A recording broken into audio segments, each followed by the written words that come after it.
안녕하십니까, 덕홍맨입니다. 택시 운전 자격시험 예상문제 9번째 시간입니다. 여러분을 환영합니다. 그러면 문제로 들어가도록 하겠습니다. 문제 1번입니다. 다음 중 주의 표지에 해당하는 것은 주의 표지입니다. 네, 지금 보시는 것처럼 이러한 것들은 뭐죠? 규제 표지죠. 하지 말라, 이런 것들입니다.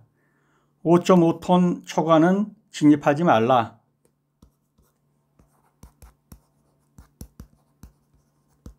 근데 이 표지는 뭡니까? 길이 우측으로 그분이 주의하십시오, 이런 거죠. 그래서 이것이 주의 표지가 되겠습니다.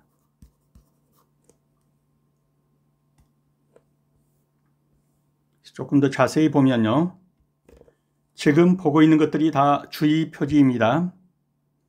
그래서 이 부분은 영상을 멈추시고 한번 쭉 훑어보시고, 적어서 잘 안 보이시면, 글씨가 적어서 잘 안 보이시면 인터넷에 들어가면 다 있으니까요, 해가지고 한 번쯤은 다 훑어보시기 바랍니다.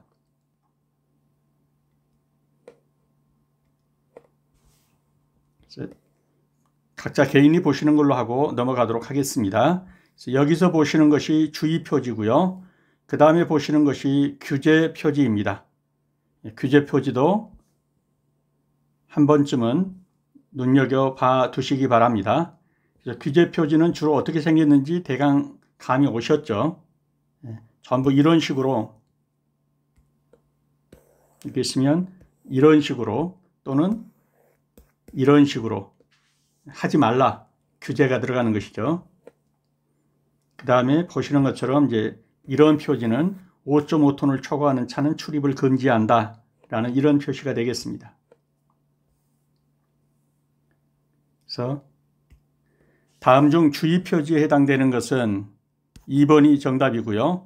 우로 구분 도로, 이게 우로 구분 도로죠. 그래서 운전자가 전방의 도로가 오른쪽으로 굽어 있으니 미리 속도를 줄이시고 안전에 유의하여 운행해야 함을 알려드리는 주의 표지입니다. 이 도로는 우로 구분 도로이기 때문에 속도를 줄이십시오, 이런 뜻이 되겠죠. 이거는 5.5톤을 초과하는 차량은 당해 도로를 통행할 수 없다라는 뜻이고, 이거는요 우회전 금지, 요거는 화물차 통행 금지, 그렇게 되겠습니다. 문제 2번입니다. 다음 중 지시표지입니다. 이번에는 지시표지에 해당하는 것은 다음 중 어느 것이냐. 자, 이런 표지 있지 않습니까? 이런 표지. 이거는 뭐죠? 보조표지입니다. 이것만 봐가지고는 무슨 뜻인지 몰라요. 이것만 봐가지고는 어떤 것의 주표지의 밑에다가 보조하는 표지입니다. 그래서 여기서부터 500m, 100m 앞부터 어떤 것이 있다, 또는 이런 표지. 근데 지금 보시는 요 표지는요, 길을 가다가 여기서 지금 뭔가 장애물이 있다, 공사를 하고 있으니 이쪽 길을 이용하시오, 이런 말이죠. 이쪽 길, 오른쪽 길을 이용하시오. 만약 이 표지가 이렇게 해서 이런 식으로 됐다면 왼쪽 길을 사용하시오, 이용하시오, 이런 말이죠. 여기는 오른쪽 길을 이용하시오, 오른쪽 편을 이용하시오. 여기서 지금 무언가 문제가 발생했습니다. 도로 공사를 하고 있습니다. 그래서 이 오른쪽 길로 가세요 라는 표시입니다. 그래서 이것이 지시한다라는 의미에서 지시표지가 되겠습니다. 그래서 보시면 이 표지, 우측면으로 통행하세요. 차량이 장애물을 피해서 우측으로 통행해야 함을 지시하는 지시표지판이다. 그 다음에 보조표지는 이런 거죠. 여기에 주정차 금지라는 규제 표지가 있습니다. 그 밑에다가 이런 식으로 달아놓은 거예요. 즉 주정차 금지인데 여기서부터 이쪽으로 100m, 이쪽으로 100m 이렇게 주정차를 금지한다 라는 보조 표지가 되겠고요. 자, 이거는 뭡니까? 낙석이 있다, 산에서 돌이 떨어진다, 주의하시라. 그런데 어디서부터? 100m 앞부터 낙석도로다, 이렇게. 요거는 주의 표지고, 이 주의 표지에 보조해서 100m 앞부터 이게 있다라고 하는 보조 표지가 되겠습니다. 넘어가겠습니다. 그래서 다음 중 지시 표지에 해당되는 것은 어느 것이냐? 2번이 되겠고요. 나머지 이거는 다 보조 표지가 되겠습니다. 문제 3번입니다. 다음 중 운전면허 취소 처분에 해당하는 위반 사항이 아닌 것은 허위 또는 부정한 수단으로 운전면허를 받았다. 받지 않을 사람이 받았으니까 취소해야 되죠. 자동차 등을 이용해서 범죄 행위를 했다. 취소 처분 사유입니다. 공동위험 행위로 형사 입건되었다. 잘 모르겠습니다. 혈중 알코올 농도 0.08 이상의 상태에서 운전했다. 운전면허 취소 사유입니다. 0.03% 이상이면 음주운전이고요. 0.03에서 0.08 미만이면 정지 사유에 해당되는데 0.08 이상에 해당되면 운전면허 취소입니다. 그래서 이상이니까 운전할 때 운전면허 취소 사유입니다. 자, 공동위험행위 뭐죠? 이 자동차에서 막 행렬을 지어가지고 자기네 떼거리에 떼창하는 거 시위하고 그래서 다른 사람들로 하여금 위협감을 느끼게 한다든가 이런 것이 공동위험행위가 됩니다. 근데 공동위험행위로 구속되었다. 그러면 면허 취소입니다. 근데 이건 구속이 아니고 입건만 됐다. 이때는 면허 취소 사유가 아닙니다.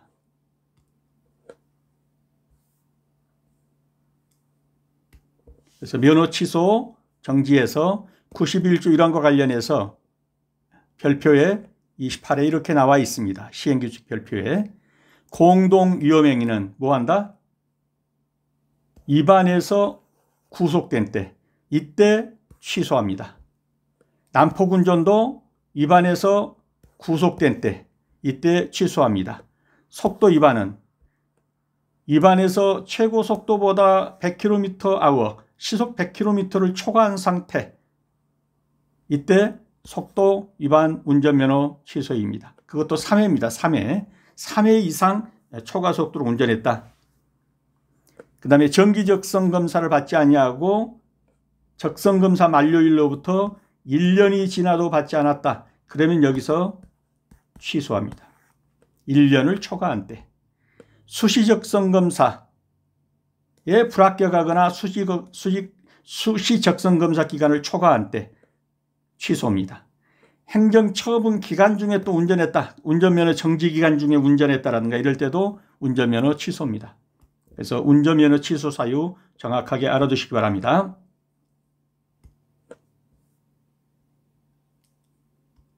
여기서는 운전면허 취소 처분에 해당하는 위반사항이 아닌 것은 공동위험 행위로 형사 입건된 때가 아니라 구속된 때입니다. 구속된 때.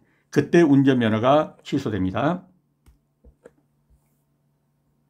다음 중 도주 뺑소니 사고인 경우는 사고 운전자가 심한 부상을 입어 타인에게 의뢰하여 피해자를 후송 조치한 경우 자기도 움직일 수가 없어서 다른 분에게 후송 조치를 의뢰했다. 이런 경우는 판례가 뺑소니로 보지 않습니다.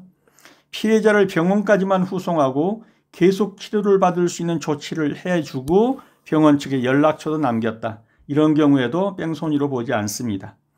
피해자가 부상 사실이 없거나 극히 경미해서 구호 조치가 필요하지 않아서 연락처를 제공해줬다. 이 경우에도 판례는 뺑소니로 보지 않습니다. 연락처를 다 줬잖아요. 이건 피해자 후송해가지고 조치도 해줬고 자신의 의사를 제대로 표시하지 못하는 나이 어린 피해자가 괜찮다고 해서 조치 없이 가버렸다. 이 경우는 판례가 뺑소니로 봅니다. 이런 경우에도 최소한도 부모에게나 자신의 전화번호라든가 주소라든가 이런 걸 남겨줘야 합니다.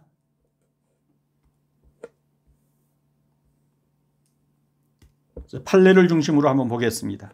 대법원 판례, 사고 운전자가 자신도 중상을 입은 상황에서 자기가 직접 구호가 불가능해요. 왜? 자신도 중상을 입어서. 그래서 제3자에게 피해자 후송을 의뢰한 경우 이러한 경우에는 판례는 뺑소니로 보지 않습니다. 도주죄로 보지 않는다. 또 사고 운전자가 피해자를 직접 병원에 후송하여 치료받을 수 있도록 한 뒤에 병원에 자신의 인적사항과 연락처를 남기고 귀가했다. 필요한 조치를 다한 것으로 보아서 뺑소니에 해당한다고 보지 않습니다. 사고 운전자가 초등학생 피해자와 사고를 낸 후 피해 아동이 겁먹은 상태에서 괜찮아요, 뭐 이렇게 했다. 에도 불구하고 했음에도 적절한 보호자의 연락이나 병원 이송 등 조치 없이 현장을 떠나버렸다면 운전자는 피해자의 실제 상태를 충분히 확인하지 않았고 구호 조치를 다하지 않았으므로 도주죄, 뺑소니에 해당합니다. 이런 경우는 뺑소니에 해당하지 않고 이런 경우는 뺑소니에 해당한다는 겁니다.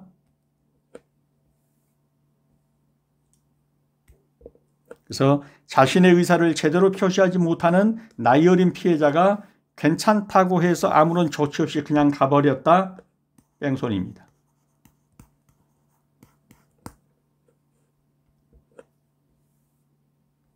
문제 5번입니다.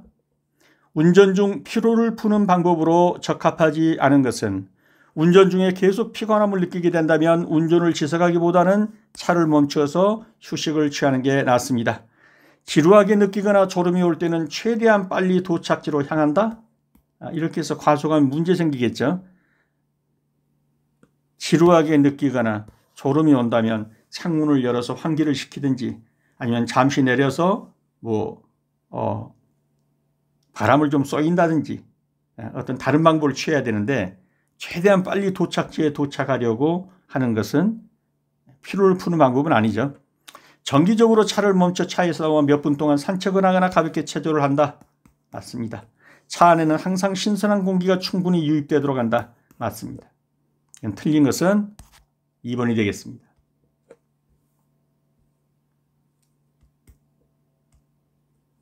이런 문제 정도는 그냥 감으로 찍을 수 있겠죠. 문제 6번입니다. 차바퀴가 빠져 헛도는 경우 대처 방법. 변속 레버를 전진과 후진 사이로 번갈아 두며 각종 가속 페달을 부드럽게 밟으면서 각종은 좀 이상하긴 한데요. 가속 페달을 부드럽게 밟으면서 탈출을 시도한다. 부드럽게 밟는 게 맞습니다.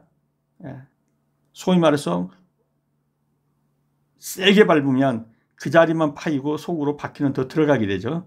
부드럽게 밟으면서 탈출 시도한다. 맞습니다. 필요한 경우에는 납작한 돌이나 나무 또는 바퀴의 미끄러짐을 방지할 수 있는 물건을 타이어 밑에 넣고 그걸 지렛대로 빠져나갈 수 있겠죠. 맞습니다.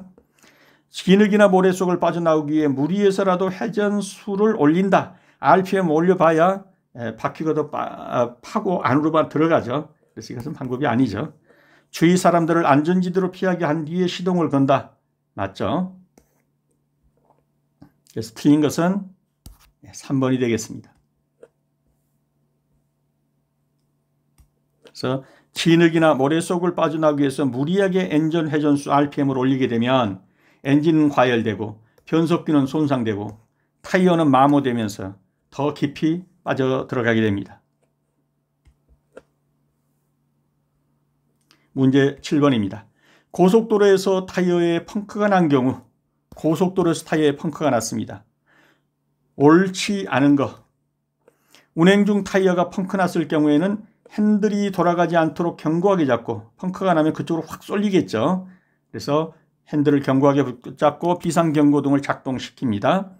브레이크를 밟아서 차를 도로에 평탄하고 안전한 장소에 주차한 후 주차 브레이크를 당겨놓습니다. 그리고 자동차의 운전자가 고장난 자동차의 표지를 직접 설치하는 경우 그 자동차의 후방에서 접근하는 차량들의 운전자들이 확인할 수 있는 위치에 이 삼각대 이런 걸 설치해 가지고 지금 고장난 차가 있다는 걸 알려주는 거죠. 갓길에서도 알려줘야 합니다. 맞고요. 이건 지금 다 맞는 겁니다. 이게 틀린 걸 고르라고 그랬죠. 그러면 문제는 이게 틀렸을 건데 어디가 틀렸나요? 밤에는 사방 100m 지점에서 식별할 수 있는 적색의 섬광신호, 전기제등 또는 불꽃신호를 추가로 설치한다. 맞는 것 같은데 어디가 틀렸죠? 네, 이 부분이 틀렸죠. 사방 100m가 아니라 500m 지점에서 식별할 수 있는 적색의 성광신호. 그러니까 팍팍 비춰야겠죠. 적색의 성광신호 등을 해서 500m 지점에서도 식별할 수 있게 해줘라.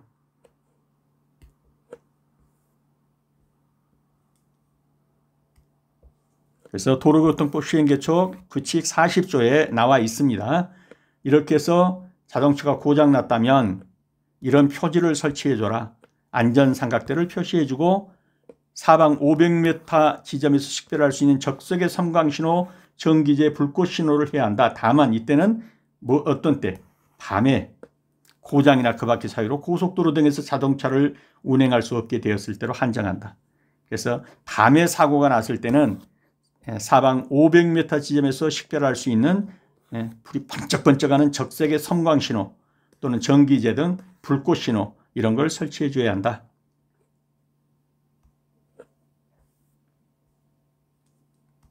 그래서 정답은 사방 100m가 아니라 500m 지점에서 식별할 수 있는 이렇게 돼야 됩니다.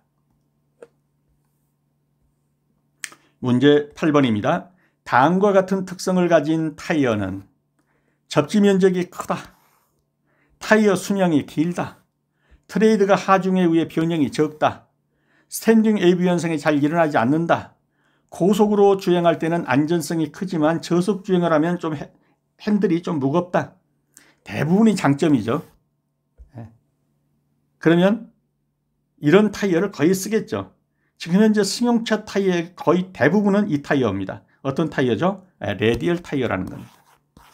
지금 승용차의 97, 8% 전부 레디얼 타이어입니다. 이런 장점이 있기 때문이에요. 레디얼 타이어가 어떻게 생긴 거냐? 이렇게 생긴 겁니다. 지금 승용차에 부착된 타이어는 거의 다 이 레디얼 타이어입니다. 트레드라는 건 요 부분이죠. 요거는 홈파진 거고, 요런 걸 우리가 트레드라고 합니다.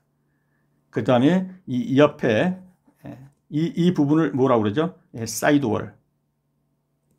그래서 어떻든 이렇게 생긴 타이어가 레디얼 타이어인데 지금은 거의 이러한 장점 때문에 레디얼 타이어로 다 승용차는 바뀌어졌다. 이렇게 보시면 되겠습니다. 9번입니다. 동력 조향장치의 장점이 아닌 것은 동력 조향장치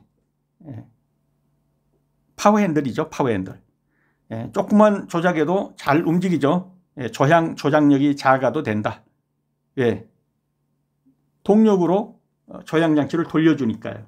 유압으로 하든 또는 어떤 전기장치로 하든.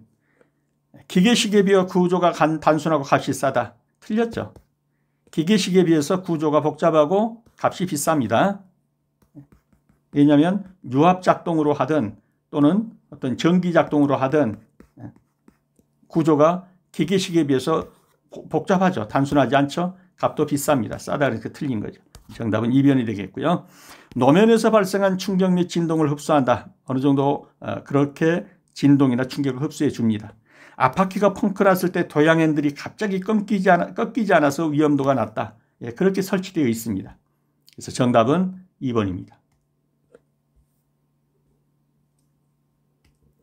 좀 더 살펴보면요. 파워 스티어링. 이게 동력 조향 장치죠. 운전자가 핸들을 돌릴 때 동력원을 사용하여 조향을 돕는 시스템. 이로 인해서 핸들 조작이 훨씬 가볍다.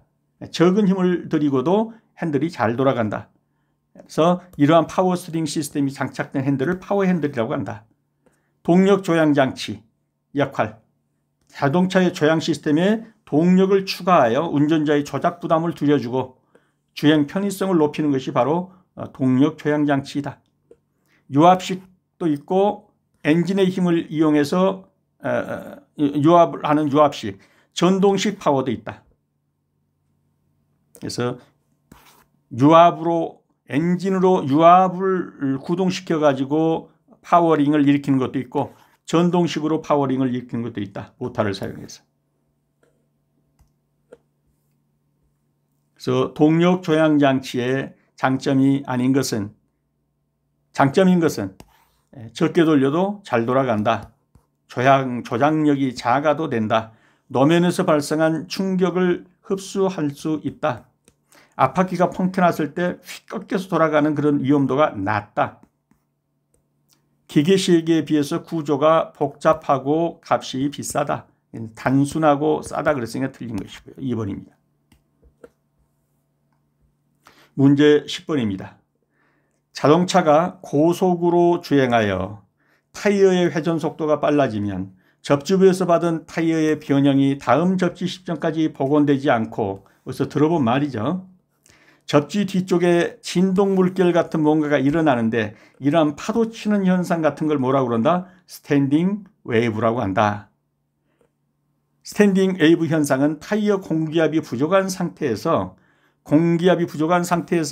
고속으로 몇 시간 이상 주행할 때 일어나느냐, 타이어에 열이 축적돼 가지고 일어나느냐. 몇 시간 이상입니까? 그렇죠. 2시간 이상이죠.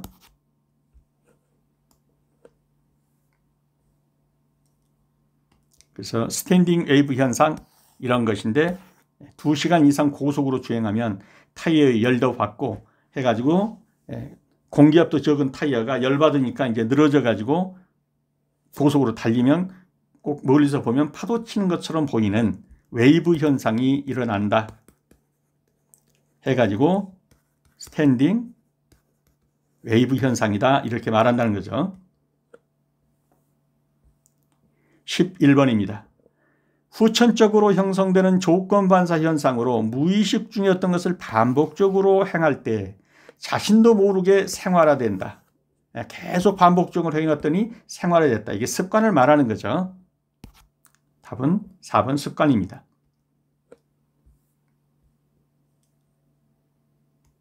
그래서 이런 문제가 나오면 키워드만 보시면 되겠습니다. 반복적으로. 이걸 계속 반복적으로 했더니 생활화돼 버렸다. 그러면 이건 습관이네. 이렇게 보시면 되겠습니다. 12번입니다. 심폐소생술에서 가슴 압박은 1분에 몇 회를 하여야 하는가? 이건 지금 여기서 주지 않았다 할지라도 성인 기준의 일반적인 걸로 해야 합니다. 영아 기준으로 하지 마시고. 뭐 압박은 똑같죠. 영아도. 근데 어떻든 1분에 몇 회 해야 합니까? 100회 내지 120회 해야 합니다. 굉장히 세고 빠르게 하는 겁니다. 1초에 2번입니다. 훅훅훅훅 이렇게 누르는 거예요. 이렇게 누르는 게 아니에요. 훅훅훅 이렇게 누르는 거예요. 이렇게 눌러야 1분에 한 120회 누르게 됩니다. 그래서 보시는 것처럼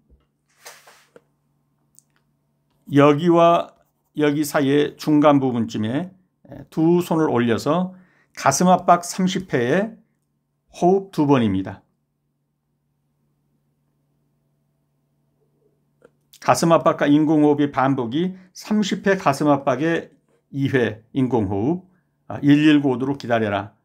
그래서 분당 100 내지 120회 깊이는 약 5cm 정도의 깊이로 아래쪽 절반 부위에 깍지를 낀 두 손의 손바닥 팔꿈치를 댄 채 이렇게 깍지 끼고 이렇게 하는 거죠.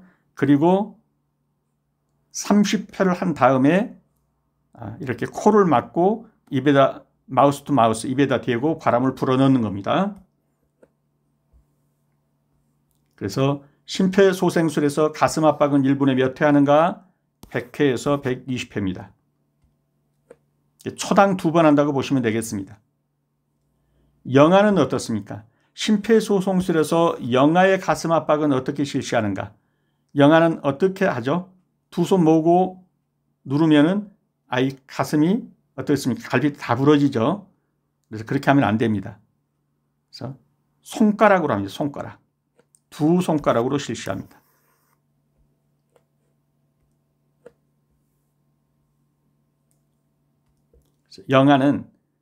영아의 심폐소생술은 119에 신고하고 30회 가슴 압박에 2회의 인공호흡을 합니다. 깊이는 약 4cm 깊이로 합니다. 분당 100에서 120회 속도는 같습니다. 네, 어떻게 한다? 이렇게 손가락 2개로 여기다 대고 누르는 거예요. 이게 손바닥으로 누르면 갈비뼈가 다 부러져서 큰일 나죠. 네, 손가락 2개 가지고 한다. 그래서 심폐소생술에서 영아의 가슴 압박은 어떻게 실시한다? 손 아니고 두 손도 아니고 한 손가락도 아니고 두 손가락으로 실시한다. 4번이 정답이 되겠습니다. 네, 14번입니다. 도로에서 운행 중 차량이 고장났을 때 운전자의 조치상으로 옳지 않은 것은 차량의 결함이 심할 때는 비상등을 점멸시키면서 갓길에 바짝 차를 대서 정차한다. 차에서 내릴 때는 옆 차로의 차량 주행 상황을 살핀 후에 내린다. 맞죠? 야간에는 검정색 옷이나 어두운 계열의 옷을 착용한다. 틀렸죠? 예, 밝은색 옷이나 검정색 옷이나 이렇게 흰색 옷이나 어두운 계열의 옷이 아니라 야광 옷을 착용하는 것이 좋다. 이렇게 돼야 합니다. 비상주차대에 정차할 때는 다른 차량의 주행에 지장이 없도록 해야 한다. 맞습니다. 이건 다 맞는 거고 틀린 것은 3번이 되겠습니다. 그래서 야간에는 검정색 옷이 아니라 밝은색 또는 흰색 옷, 그 다음에 어두운 계열의 옷이 아니라 야광 옷 같은 걸 착용하는 게 좋다. 15번 문제입니다. 골절 부상자가 발생한 경우 응급처치 방법으로 가장 적당한 것은 평평한 곳으로 옮겨서 바로 눕힌다. 잘 모르겠습니다. 팔이 골절되었다면 헝겊으로 띠를 만들어 팔을 매단다? 다리가 골절되었다면 헝겊으로 띠를 만들어 어깨에 매단다? 구급차가 올 때까지 기다리는 것이 좋다? 어떤가요? 골절 부상자는 될 수 있으면 옮기지 않는 게 좋습니다. 있는 상태에 그대로 두고 옮기다가 더 골절이 심해집니다. 있는 상태 그대로 두고 119를 불러서 119 전문가들이 올 때까지 그냥 기다리는 것이 좋습니다. 골절 부상으로 금방 죽지는 않습니다. 평평한 곳으로 옮긴다고 옮기다가 골절이 더 심해지고 팔골절 응급처치하다가 더 망가지게 됩니다. 팔골절도. 그래서 이런 건 다 틀린 거고 구급차가 올 때까지 그대로 기다리시는 것이 좋습니다.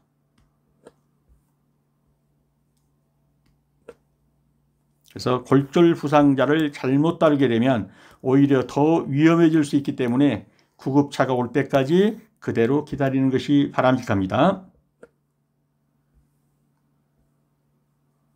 16번입니다. 자동차에 사람이 승차하지 아니하고 물품도 적재하지 아니한 상태에서 연료, 냉각수, 윤활유를 가득 채우고 예비 타이어 실어두고 이렇게 있는 상태에 있는 자동차를 뭐라고 하느냐?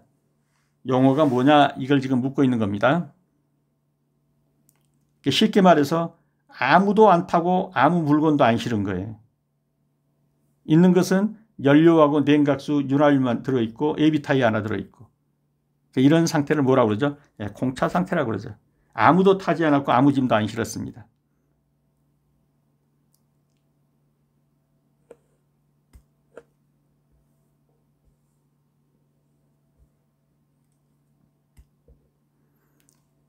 적차 상태.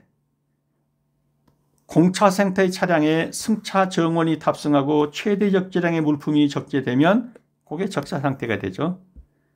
네, 차량 중량은 이 공차 상태의 자동차의 중량을 차량 중량이라고 합니다. 그리고 이 적차 상태의 차량 자동차의 중량을 차량 총 중량이라고 합니다. 그래서 공차 상태는 아무도 안 태우고 아무것도 안 실은 거. 그때의 중량을 차량 중량이라고 하고 적차 상태는 승차 정원이 다 탔고 또는 최대 적재량의 물품을 다 실었을 때 적차 상태라고 그러고 이때의 총 중량을 적차 상태의 자동차의 중량을 차량 총 중량이라고 한다.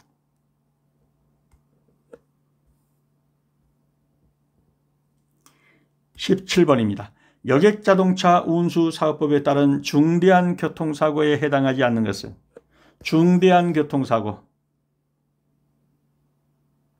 전복사고, 화재가 발생한 사고, 사망자 2명이 발생한 사고, 사망자 1명과 중상자 2명이 발생한 사고. 전에도 한번 봤죠. 중대한 교통사고에 대해서. 전복사고 맞습니다. 화재가 발생한 사고 맞습니다. 사망자 2명 이상이 발생한 사고 이것도 맞습니다. 그럼 이게 틀렸겠네요. 어디가 틀렸나요? 그렇죠. 사망자 1명과 중상자 3명 이상. 이것이 중대한 교통사고가 되겠습니다.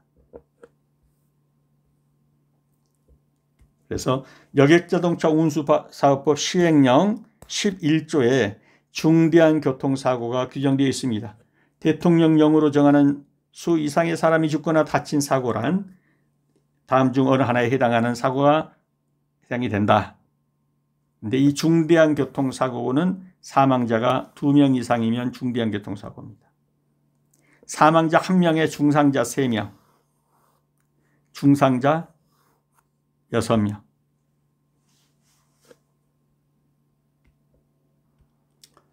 그래서 여객자동차 운수사업법 시행령의 중대한 교통사고 사망자 2명 이상, 사망자 1명에 중상자 3명 이상, 중상자만이면 6명 이상이면 중대한 교통사고가 되겠습니다. 그리고 조금 더 보면 이 중대한 교통사고가 나면 보고해야 되는데 개략 보고, 개략적인 보고는 몇 시간 이내에? 24시간 이내에. 그 다음에 자세한 사고 보고서는 언제? 사고가 난 후로부터 72시간 내에. 그래서 24시간 내에는 개략적 보고, 72시간 내에는 사고 보고서를 보고해야 된다.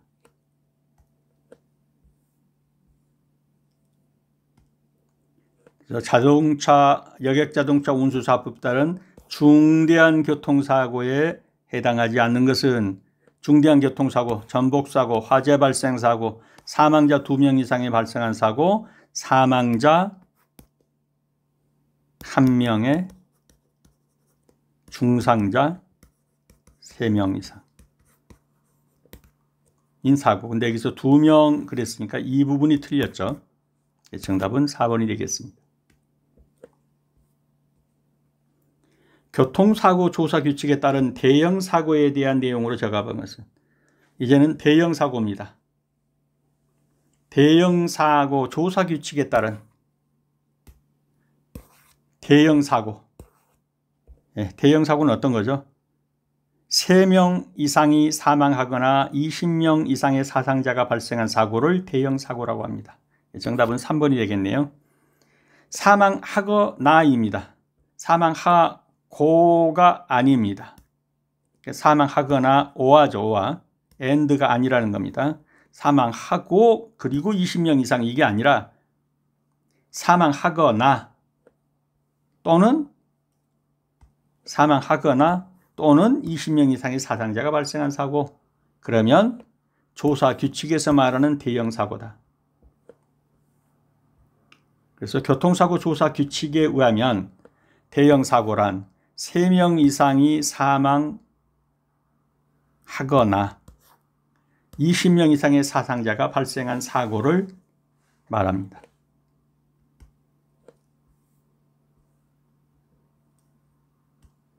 그래서 교통사고 조사 규칙에 따른 대형 사고에 대한 내용으로 적합한 것은 3명 이상이 사망하거나 20명 이상의 사상자가 발생한 사고. 근데 이것을 3명 이상이 사망하고 20명 이상의 사상자가 발생한 사고, 그러면 틀리는 거예요. and 개념이 아니라 or 개념이다. 3명 이상이 사망하면 바로 대형 사고가 되고 또 20명 이상의 사상자가 발생해도 대형 사고가 되는 겁니다. 19번입니다. 운전자가 가져야 할 기본 자세에 해당하지 않는 것은 법규 이해와 준수 맞습니다. 여유 있는 양보 운전 맞습니다. 익숙한 도로에서 추측운전 잘 모르겠고요. 배출가스로 인한 대기오염 및 소음공해 최소화 노력 맞습니다. 그럼 틀린 것은 이거밖에 없을 텐데 어디가 틀렸나요? 익숙한 도로라 하더라도 추측운전은 안 됩니다. 이 길은 내가 항상 지나다니는 우리 집 가는 길이다. 20년 동안 여기를 다녀도 한 번도 내가 갈 때 사람 나온 적이 없었다. 그래서 그냥 씩 달리면 끝이었다. 오늘도 사람은 안 나올 거다. 이 추측하면 안 돼. 너무 잘 알아서 이게 추측한다. 이거 안 된다는 거예요. 항상 초심으로 돌아가서 멈췄다가 가는 차, 사람 없나 보고 가는 거. 그래서 이전에도 없었고 20년 동안 한 번도 이쪽에서 이쪽으로 나온 차가 없었다. 그러니까 그냥 씩 달린다. 이런 추측운전 하지 말라는 겁니다. 아무리 익숙한 도로라 할지라도 추측운전은 금물입니다. 추측운전 금지입니다. 사람은 20번입니다. 사람은 각자의 직업을 통해서 사회의 각종 역할을 또는 기능을 수행하고 직접 또는 간접으로 사회 구성원으로서 마땅히 해야 할 본분을 다해야 한다. 본분. 이런 직업 윤리는 무엇이냐? 소명의식이냐, 천직의식이냐, 직분의식이냐, 전문의식이냐. 전문의식은 아닐 것 같고요. 느낌에. 그죠? 그럼 이제 이 세 가지 중에 하나일 것 같아요. 어떤 거죠? 그렇습니다. 직분의식이죠. 만약에 여기에 뭐 하늘의 뜻으로 알고 하늘의 명을 받아 뭐 이렇게 나온다든가 뭐 하늘이 준 직업이라든가 천직이죠. 이런 말이 나오면 이거 아니면 이거일 수가 있어요. 근데 그런 말이 전혀 없고 역할, 기능, 직분, 본분 이런 말이 나오면 이거는 뭐죠? 직분의식입니다. 그래서 정답은 직분의식이 되겠습니다. 그래서 직분의식이란 직위의식하고는 다른 거죠. 직분. 자신이 맡은 직업이 사회, 기업, 타인에게 중요한 기능 역할을 하고 있다고 믿고 그 일에 열성을 다하는 것, 이것이 직분의식이다. 소명의식은 자신의 일이 하늘에 의해 맡겨진 것이라고 생각하고 열정을 다하는 것, 소명의식. 천직의식은 자신의 직업을 하늘이 부여한 것이기 때문에 매우 중요하고 가치 있는 소명으로 여기고 열과성을 다하는 것. 좀 구분이 가셨죠? 소명의식이나 천직의식은 하늘이 준 어떤 명령, 하늘이 준 어떤 직업이라고 믿는 것인데 비해서 직분의식은 하늘이 준 이런 말이 안 들어가죠. 자신이 맡은 직업이 사회, 기업, 타인에게 중요한 기능 또는 역할을 하고 있다고 믿고 그 일에 열성을 가지고 성실하게 임하는 태도, 그걸 가리켜서 직분의식이라고 합니다. 한 번 더 봅니다. 사람은 각자의 직업을 통해서 사회의 각종 역할 수행, 직접 또는 간접으로 사회 구성으로 마땅히 해야 할 본분을 다해야 한다. 이것은 뭡니까? 직분의식이다. 네, 문제집 교재를 필요로 하신 분들은 영상 아래 더보기란에 책을 구입할 수 있는 링크를 클릭하셔서 구입하시면 되겠습니다. 네, 수업하시느라 수고 많으셨습니다. 다음 시간에 다시 뵙도록 하겠습니다. 감사합니다.